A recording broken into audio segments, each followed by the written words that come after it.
Fala pessoal, Johnny Lúcio aqui e hoje vamos dar continuidade às nossas aulas. No vídeo anterior, a gente viu uma imagem se movendo na tela, que foi a imagem que a gente colocou lá, a do Rocket, e a gente manipulou ela usando os retângulos. E similarmente, a gente pode manipular textos, assim como imagens e assim como retângulos. No final, tudo se resume a surfaces, tudo se resume às imagens que a gente coloca na tela. O texto também é um tipo de imagem que a gente coloca na tela. Claro que é um formato diferente, mas não deixa de ser uma imagem, um retângulo que a gente coloca lá. Então, basicamente, para a gente criar uma fonte, não é muito diferente de todo o resto que a gente fez, mas ele tem as suas peculiaridades, as funções são um pouco diferentes, mas basicamente as funções de chamar essa fonte e de carregar essa fonte. Bom, vamos lá. Vamos criar aqui a seção, vamos lá, vamos colocar aqui fontes. Vamos nomear melhor o código, né? Começar a nomear melhor. Vamos colocar aqui nave, fontes, nave, e vamos colocar aqui retângulos, só para organizar melhor. Tá, vamos lá. Aqui nas fontes vamos criar uma variável, basicamente. Vamos criar uma variável e nela nós vamos criar a nossa fonte e vamos criar nova classe, um novo objeto do tipo fonte. Para fazer isso, basicamente, a gente vai colocar aqui, vamos dizer, fonte. Um nome genérico mesmo, não tem problema. Essa daí vai ser a variável, lembrando que isso aqui é a fonte variável, né? E vamos carregar a nossa fonte. Para carregar a nossa fonte, nós precisamos chamar a função do Pygame, pygame.fonte maiúsculo. Toda vez que a gente chama uma função maiúscula de dentro do Pygame, geralmente são classes, e geralmente são tipos de classes, na verdade, que são trazidas para nós pelo Pygame, né? Tipo a Surface, a Sprite e todas as outras. Nesse caso, o que acontece aqui o tipo é a fonte. Então, se a gente for lá na documentação do Python e for aqui, deixa eu ver, em fonte, você vai ter aqui o pygame.fonte e você vai ter aqui embaixo o objeto fonte, a classe fonte. Você vê aqui embaixo, create a new font object from a file. Então, é basicamente isso aqui. Ele nos retorna uma fonte nova a partir de um arquivo que a gente exportar para ele, é um arquivo de fonte que a gente baixa e coloca lá nos nossos assets, né? Então, vamos criar a nossa fonte aqui. Basicamente, o primeiro parâmetro que a gente tem que passar aqui é o local da nossa fonte. É exatamente igual como a gente faz com as imagens, como a gente fez aqui com a nave, a gente tem que carregar uma fonte. Então, o local dessa fonte que a gente tem é o mesmo local que está na nossa nave, aqui por enquanto está lá em Assets, né? Deixa eu voltar aqui para ver onde ela estava, aqui Assets, e o nome dela é esse aqui. Você tem que copiar exatamente o mesmo nome com o formato também para o programa identificar, né? Para o Python ler, saber onde está e saber qual é o formato do arquivo. Se não me engano é TTF, né? Vamos verificar novamente, é TTF, que é o formato da fonte. Significa True Type Font, se eu não me engano, é isso que significa. É True Type Font. Se eu não me engano, é isso que significa o TTF, que é um tipo de fonte. Existem outros tipos, esse não é o único, mas é o tipo de fonte, digamos assim, com anti-aliasing, se eu não me engano, eu não tenho certeza. Não vou ficar falando sobre coisas que eu não tenho certeza aqui para vocês, né? Então, vamos lá. Essa é a forma com a qual você carrega a fonte, mas no caso da fonte ele é um pouco diferente da imagem. A gente tem que dar, além do caminho, a gente tem que dar o tamanho que essa fonte vai ter. Então, por exemplo, a gente pode passar aqui um 25 pixels, né, o tamanho aqui eu acredito que seja em pixels. Se a gente for lá na documentação do Python de novo e for aqui no próprio objeto fonte, ele vai ter aqui que a gente tem que colocar o caminho, o file name, ou seja, o caminho o nome do arquivo, né, o caminho dele, e o size, o tamanho da fonte. Então, o tamanho da nossa fonte aqui vai ser 25.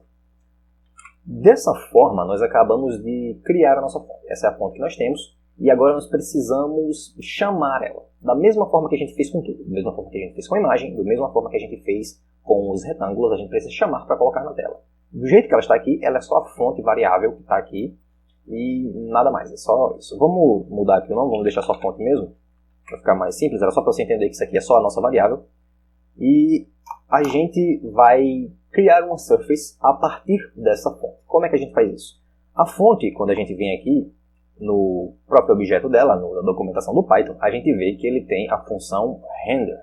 E o que ela faz é basicamente a mesma coisa que o Bleach, por exemplo, ou o Draw dos grupos, né, de Sprite, que está aqui, desenhar um texto em uma nova surface. Então vai aqui, Draw text on a new surface. Ok. Vamos lá, a gente precisa criar a fonte surface, né, digamos assim. Então vamos lá, fonte surface. Ok. E a gente cria essa surface a partir da nossa fonte que a gente acabou de carregar, chamando a função render. A gente chama a fonte, .render, e a partir disso a gente retorna a surface dessa fonte para a nossa surface aqui, que é a variável que a gente vai usar para renderizar ele na tela. Só que a render, ele tem alguns parâmetros, né, alguns argumentos que a gente tem que passar para ele, obviamente, que até aqui a gente tem a fonte, mas a gente não tem nenhum texto. Basicamente, a gente precisa de um texto para que a fonte funcione, basicamente. Então, o seu primeiro parâmetro é o texto. Então, digamos, hello font. E vamos lá, fora esse primeiro argumento, ele tem outros argumentos. Vamos buscar a documentação sempre para a gente saber quantos argumentos essa função tem. Vamos lá, clicando novamente aqui no pygame.fonte render, vamos clicar e ver que essa função tem 4 parâmetros basicamente. Ele tem o texto, o anti-aliasing, a cor que ele deseja que o texto seja desenhado e o background, caso ele exista. Por padrão é none. Não vamos usar o background por enquanto, mas vamos usar todas as outras aqui nesse momento.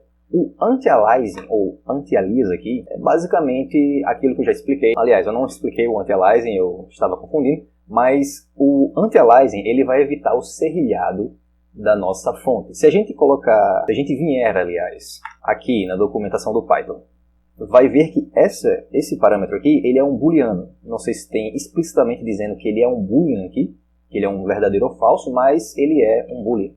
A gente pode colocar aqui falso.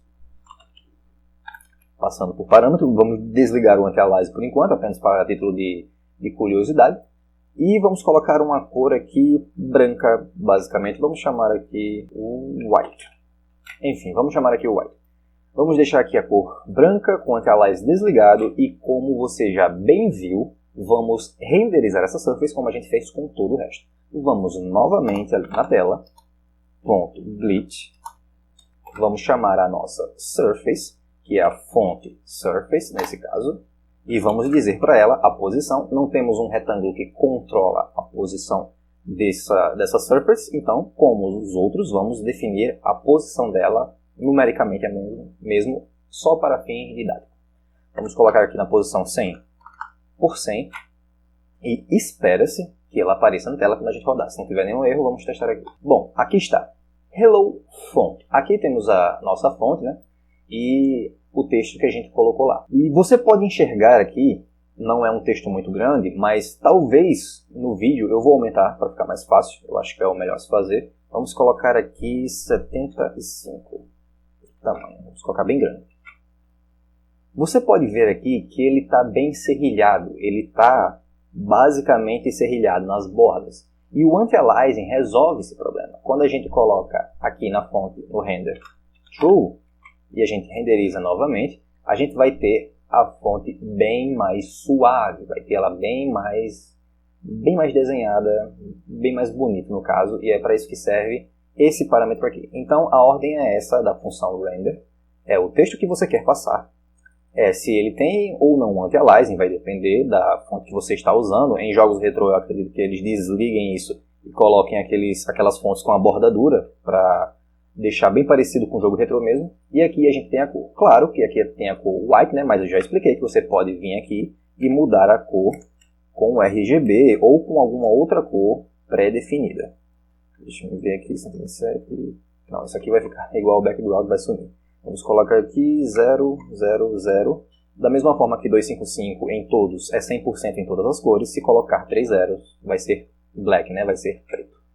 E aqui você consegue ver a nossa fonte com o anti-aliasing ligado e da cor preta que a gente acabou de colocar aqui através da nossa tupla. Bom, novamente, para que a aula não fique muito grande, muito extensa e muito cansativa, eu vou encerrar ela basicamente por aqui. Na próxima aula a gente vai ver como resolver essa coisa da nave estar saindo muito rapidamente, mesmo que a gente esteja movendo ela apenas 1 pixel por frame. O que está acontecendo aqui basicamente é que nós não temos um controle de FPS, nós não temos uma taxa de FPS fixa que faça com que ele se mova numa velocidade razoável. Ele está se movendo muito rápido aqui e não é isso que queremos, né? Nós queremos controlar o movimento. Então, dado que eu já expliquei a surface, as fontes e as imagens que você pode trazer essas coisas para cá, eu acho que já está na hora da gente começar a pensar em FPS e começar a deixar o jogo mais bonito, mais bacana. Então, até o próximo vídeo. Obrigado por assistir. Dá um like se você gostou do conteúdo, se isso te ajudou de alguma forma, compartilhe com seus amigos. E é isso aí. Até a próxima.